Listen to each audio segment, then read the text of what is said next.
Right lads, go outdoors, I'm here.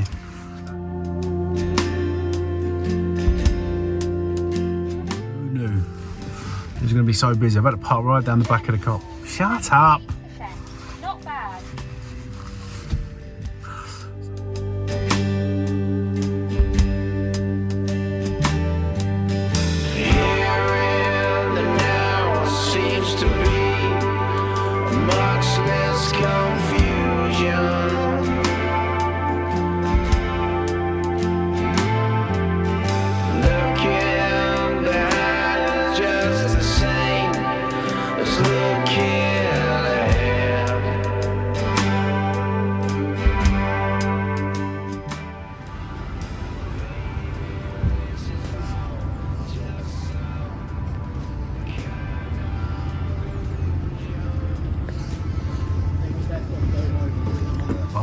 So I'm here, this is really exciting. I'm gonna get all my stuff.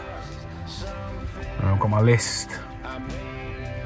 And don't know man, let's see. Hopefully I'll get everything I need, because if I can, I'll be camping in the garden tonight.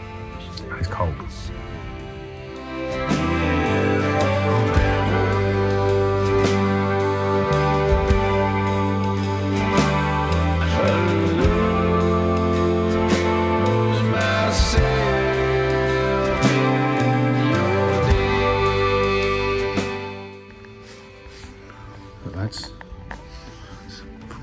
Very friendly man helping me out with my stuff. Just can't get me a trolley because I'm going to need it.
I made in my head.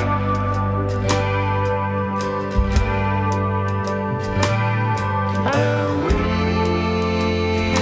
wish that I could see. Well, quite the haul. After a couple of hours, looking around, not having a clue what you're doing, and significantly lighter in the wallet department, we've got our gear.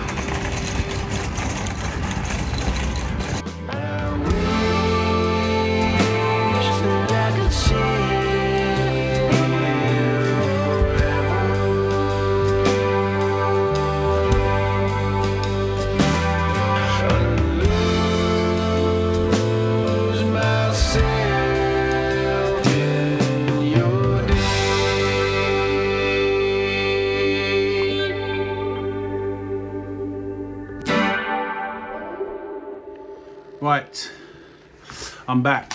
So, well, I've got my stuff. I'm going to go through exactly what I've got. I've not got everything I need right this second for solo wild camping. I've got enough to keep me warm. I've got a few bits and pieces and I'll go through it step by step. And I'll put links in the description and all of the other stuff that goes with it. This is the OEX Fathom EV40. It's a 4-season sleeping bag. As you can see, the comfort of -1 degrees, a limit of -8 degrees, and extreme is -26. Quite compact, lightweight. See how it goes. This one, actually my wife bought me this when I went to Glastonbury a couple of years ago, and I never ended up using it, so still testing it out for the first time. It's the Aksoul All for Freedom inflatable sleeping pad. It's a self-pumping jobby, and well, we'll see how good it is. This is the OEX Rakoon 2.1. It's supposedly a 2-man tent, although I'd say that was a bit of a stretch. It's got a hydrostatic rating of 5,000 and good in wet and windy weather. This is my high gear soft touch travel pillow. Not a great deal to say about that. Moving on to my Technicals Deluxe first aid kit. I've got this OEX Water Bladder here, 1.5 litres. And my Eurohike Rucksack cover, which will go over my rucksack, obviously. Gas canister. These are pretty generic, apparently. Apparently there's one make where you need to get the same make as the burner. Knife and fork plate is what it is. Survival blanket, you never know. Little compass, a venture compass from Eurohike. There's a Multimat and an OEX Heiro solo stove set. Looking forward to making a coffee on that. Essentials, long johns, base layers, mid layers. Also got a big thick heavy jacket from Berghaus as well. Waterproof trousers, nicely padded, giving it a little bit of extra warmth. And then some OEX gloves. Now then, putting the tent up. It wasn't too bad.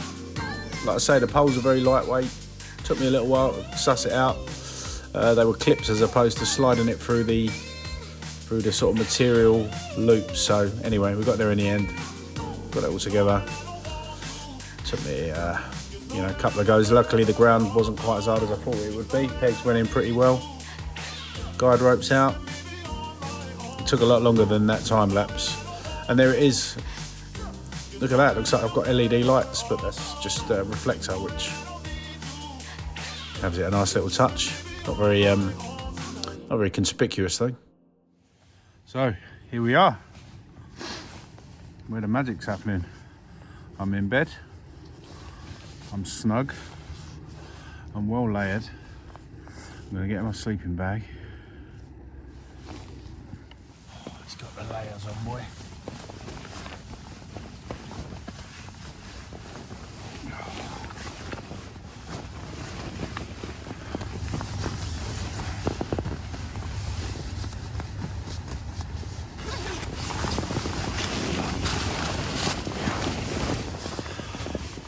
So, here I am, hunkered down. Right this precise moment, I could not be any more snug. It's absolutely freezing out there. I reckon I'm in for a good night here. As long as this mat is comfortable enough, which, you know, jury's out, we'll find out in a minute. Or in 8 hours. I reckon I'm in for a good one. I've got a little drop of Mahatma Gandhi to warm the old cockles. Gonna stick a couple of podcasts on and just chill. But not literally, figuratively, I reckon. So yeah. Why am I doing this? I'm doing this because I can. In a few months' time, I will have got a few of these properly under my belt, not just in my back garden. Funny, isn't it? You're a soldier out in Siberia, hunkering down, you're a hero. You're a 45-year-old man in your back garden, suddenly you're a wally. Or so my family thinks anyway. But as long as this bit's comfortable, there ain't going to be any issues with me getting cold, I'm fairly sure of that. So anyway, I'll see you in the morning, hopefully.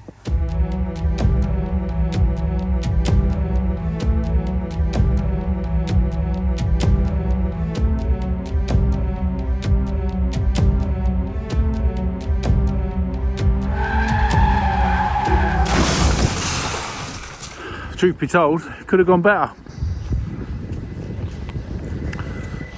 think there's a couple of factors at play. Don't think the airbed was as comfortable as it could have been, or as I would have liked. It was cold, you know, -4, pushing into -5. When I first settled down, as you can imagine, full of body heat, with the big thick coat on, at the mid layer, base layer, same with the trousers, long johns, all the works. I got into my sleeping bag, and I was really snug. It was lovely and warm. I thought, oh, this is going to be really nice. Bed was a bit uncomfortable, but I thought, once I'm off, I'll be all right. But then I got a bit complacent. I got to the point when I thought, well, I've got a 4-season sleeping bag. I'm really warm. I might just take this coat off just to free myself up a little bit. Probably mistake number one, because I took the coat off, then I could feel the ground, because bearing in mind, you know, it's heavy thick frost, as you saw in the video earlier. It's heavy thick frost on the ground,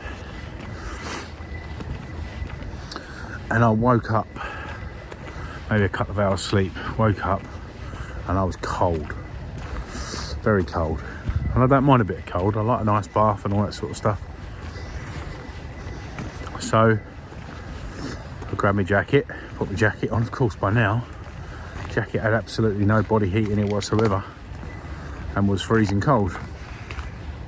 It gave me something, even though it was cold. But I think by that point, I was in for it after that. And about about 5:15, I was like, you know what, this ain't worth it. So I went and got into a nice warm bed. Takeaways. Really pleased I've got my stuff. It is my first rodeo. Listen, I've been camping before. Who hasn't been camping before? But I wanted to put it through its paces, knowing that I'm going to be going up into some quite extreme conditions. Now, I'm probably not going to be going up in the snow, but the conditions are known to change on a sixpence, and you can end up getting yourself into a lot of trouble. And what I wanted to do is I just wanted to test in quite extreme conditions, i.e. very, very cold, albeit in my garden. I just wanted to check to see that just in cold temperatures, how it would be. And I think I probably messed it up by getting cocky and taking my coat off, thinking that my sleeping bag was going to do all the legwork. So it's a shame. Oh, and another big thing that I did that I should be mindful of. Ordinarily, my phone was probably charged at about 60%. Ordinarily, 60% would easily get me through the night of generally I've got a podcast of some sort playing in the background. It's my little kind of white noise. Ordinarily 60% would get me right through, but of course sub-zero temperatures plays havoc with batteries. So actually I didn't get the opportunity to do an update when I was packing it in, hence why we're here now. So word to the wise, get battery packs, make sure your phones are charged. Better still, if you're going to vlog this stuff, don't use your phone to do it. You know, there's all of those sorts of things to take into account. What I don't want to do, as I said in my very first video, is be irresponsible. What I don't want to do is I don't want to put other people at risk because some idiot watches a few YouTube videos, buys a load of gear and gets stuck, and then needs somebody to risk their own life. Generally speaking, I mean, they're all volunteers, the mountain rescue. Someone else is risking their own life to come out and collect an idiot, you know, in adverse conditions. So I'm glad I did it. Elon Musk didn't land his first rocket, and I didn't last a full night in my first camp with my new gear in -5 conditions. All in all, this is not the end, it's just the beginning. In fact, we're back on the horse because next weekend I'm going off to sunny Essex, where a friend of mine is going to be doing some night fishing, and so I'll be testing the gear again, but it's not going to be quite as cold. The good thing is I get to take some of the lessons learned from today, reapply them, and see if, by not taking my coat off, by doing my sleeping bag up well enough, and probably I will go and get another thermal layer of some sort that can go underneath my bed, because the cold of the floor was that was coming through quite quickly, quite early on. The rest of me was warm, but I was conscious that that cold spot on the floor was going to work its way up into my core temperature, and it definitely did. I was pretty cold. It took me a good while to warm up as well when I got into bed. So better for it to happen in my garden than up Ben Nevis. So watch this space for the next episode of this ongoing saga, Novice to Nature.